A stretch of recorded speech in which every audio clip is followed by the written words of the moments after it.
All right, we'll get to Congressman Blackburn in a second. We might as well bring in Rick. He's. I want to know why it's a special edition. No doubt because I'm here, right? Well, because you're here, because I'm here, and because it's Super Bowl weekend. Oh, so it That's is. right. So it is. And we've been showing folks. We went outside a little earlier today. What you got? Well, we were just talking to folks on the street, asking them some questions. How much would they pay for Super Bowl tickets? Would they be willing to let their kids play football? And the other question is, we were asking folks if they thought Jersey was getting the shaft in this whole Super Bowl thing. What do you think? Well, first of all, you know the price is plummeting today for the tickets. That's right. It's just going way down. All right. I'm here, and we got the Congressman with us now. Let's go ahead and bring in Marsha Blackburn of Tennessee. Good to have you with us, Congressman. I'm glad to be with you. Thank you. All right, let's talk about this so-called war on women. It almost pains me to say those words. You know, we expect, and we know that the Democrats are going to use this again, but particularly I want to talk about the Republican response to the State of the Union address. We saw Congresswoman Kathleen Morris-Rogers deliver this address. Do you think she was able to neutralize, kind of with her speech, this war on women? Well, I think that she did a fine job, and I was pleased that we had a female giving that response and that it was Kathy. And it is important for us to realize we don't have enough women in Congress and we don't have enough conservative women on the national stage. And so it behooves those of us who are in the mix to do our best to continue to fight the fight and bring forward conservative values. I think that more people agree with us. It's just they don't know that we are out here. And they don't know where Republicans stand on issues that are just so vitally important to their day-to-day lives. Number one job with women is jobs in the economy, or number one issue. Number two issue with women is health care. And their values and their action items line up more with us than with the Democrats on those issues. Now, those two issues here play favorably in this election cycle to Republicans. When you look at how Mitt Romney in particular and Republicans did in 2012, what for you, Congressman, would be a successful gain when you look at the voting numbers in 2014 for Republicans to pick up women voters? What are you looking for in terms of benchmarks to see growth and women voters moving over to the GOP? Well, the benchmark for me is that we carry female voters and carry them in every different breakout group and subgroup. I think that we can do that. When you look at the number of women who are concerned about what they make, what their take-home pay is, we're the ones who do the best job of pushing for wages and for salary gains and for creating the type environment where employers are going to have more money to put in those paychecks, not less. Congressman Rick Unger here. I just wanted to jump in and ask you a quick question. I know there's some discrepancy. The president used I think, 77 cents on the dollar for women in the workplace versus men. I know that many have said that's not accurate any longer. That was a 2011 statistic, and many are saying it's actually 91 cents now on the dollar. My question is, wouldn't you, not only just as a congresswoman and as a woman yourself, why aren't the Republicans out there making the pitch that it should be 100 cents on 100 cents, as opposed to trying to catch up? What's that? Some of us are. Jackie Walorski and I actually talked about this very week, just this past week, and we're working on a piece of legislation that would be a woman's right to earn. We want women to earn the maximum and to be able to have every opportunity possible to maximize their income, to have a business and maximize what they earn from that business. But Congressman, every time this argument is made from someone like yourself or someone from like Jackie Walorski, Democrats always come back and say, why didn't Republicans support the Lilly Ledbetter legislation more? Well, because that was not focused on what you have the right to earn. That was focused on lawsuits. And it was a piece of legislation that would have dealt with the period of time that you have to file a lawsuit. What we want to make certain that we do is when you're applying for a job and you have equal people of equal skill set applying for the job, and a woman is the one that is hired, that she is paid on par with her peers and is not receiving less than her peers. Congressman, That's where our focus needs to be. What I find really interesting in your response is that you noted you're working on legislation to deal with the problem, which I'm not at all unhappy about, but isn't that kind of antithetical to the Republican way of doing things? I mean, I'm shocked that you're actually going to legislate on a federal level trying to resolve the problem of disparity in payment. I would have thought that you'd be much more in support of allowing employers to do it. Well, we certainly want employers to do it.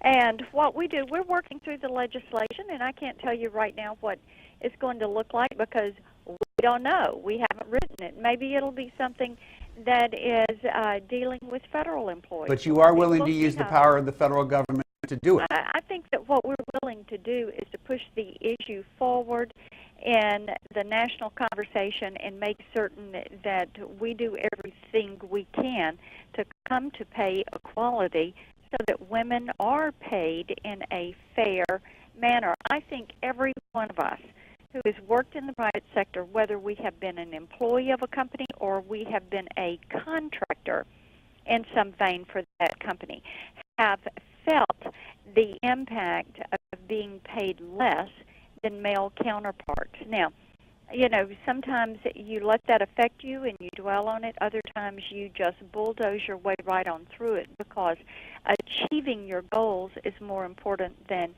just, you know, fighting over that issue at that particular time.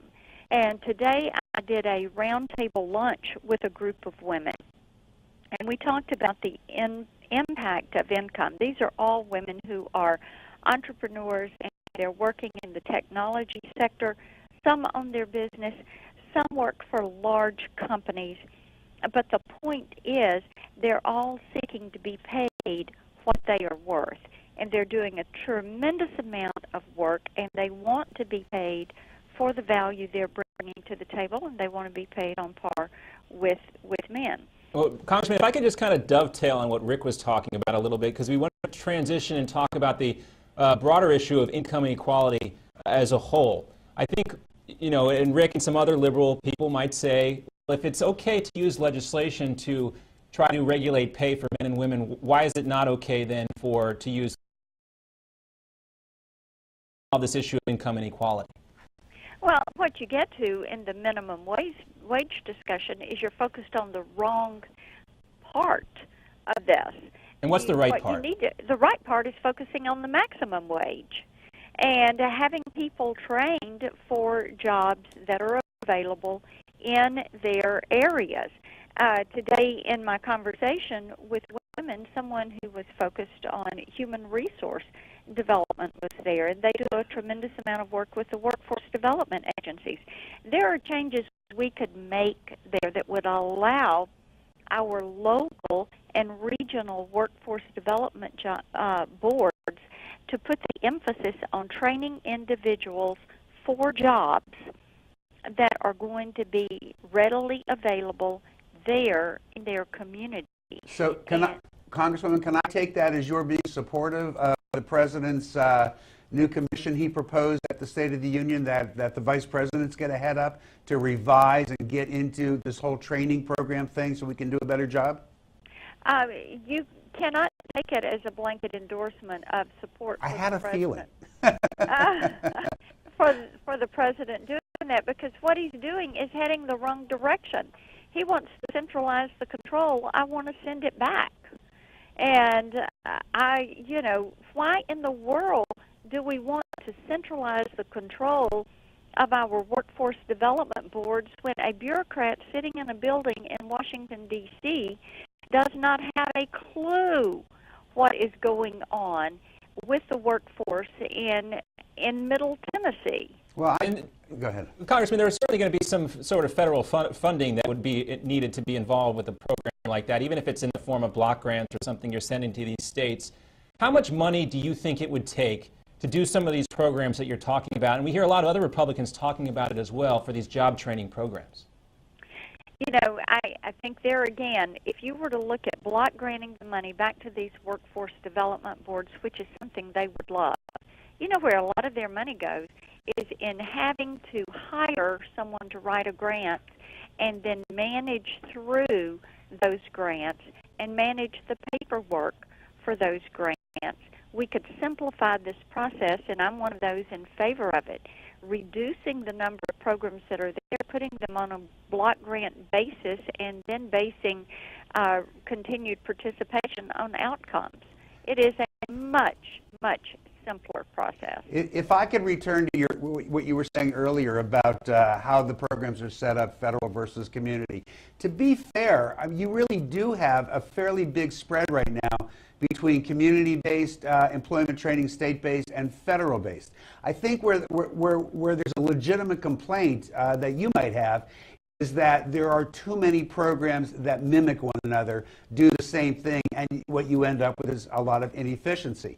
If the president is in fact setting up this commission to deal with that issue, don't you think that that would likely, as opposed to centralizing it, and I'm not sure that is what his intent is, wouldn't that do a better job of cleaning out the programs that are duplicative and having more money to send to the communities? Rick, this is how you do it. What you do is have the president turn to the states and say, okay, you all have problems with this and the amount of duplication, redundancies, paperwork. I want to turn it over to a group of people from the states. I want you all to give us your best ideas. I think that's the way to go about it. I think you might see that. That would be a nice thing if the president were to do something like that and empower and trust the states to solve this problem rather than trying to hauling everybody to Washington, D.C. and try to figure out what federal bureaucracy this needs to be housed in. That is not going to solve the problem. Congressman, I want to, you're saying that women deserve equal pay for equal work, and I think we can all agree on that. In fact, the president said it as much during his State of the Union speech. So if everybody agrees with that. Right. So if the president and Democrats are saying women deserve equal pay for equal work, and Republicans and yourself are saying women deserve equal pay for equal work, what do you think is going to change people's minds if both people are effectively saying the same thing, just saying it, we can get there in a different way? There's a couple of things that I think you can do. And, as I said, Jackie and I are going to work on something, and I'm looking forward to doing that. The other thing is what we are going to have to do is to encourage, via the private sector, more women who are in those C-suites and are on those corporate boards. Is that with tax credits? How do you do that? We have I don't know the answer to that. But I know if you have more women, go look at the companies that have women in the C-suites and women on the corporate boards, and what you're going to see is tendencies and processes that are coming closer to pay equity. All right, Congressman, we'll look forward to some more specifics on your proposal. We got to run right now. We're out of time. I appreciate you being here. Winner. Thank you. Coming up, we're going to talk with John McCormick, staff writer at the Weekly Standard. Also, head back out to the streets in Manhattan. We'll be right back. The Steve Malzberg Show.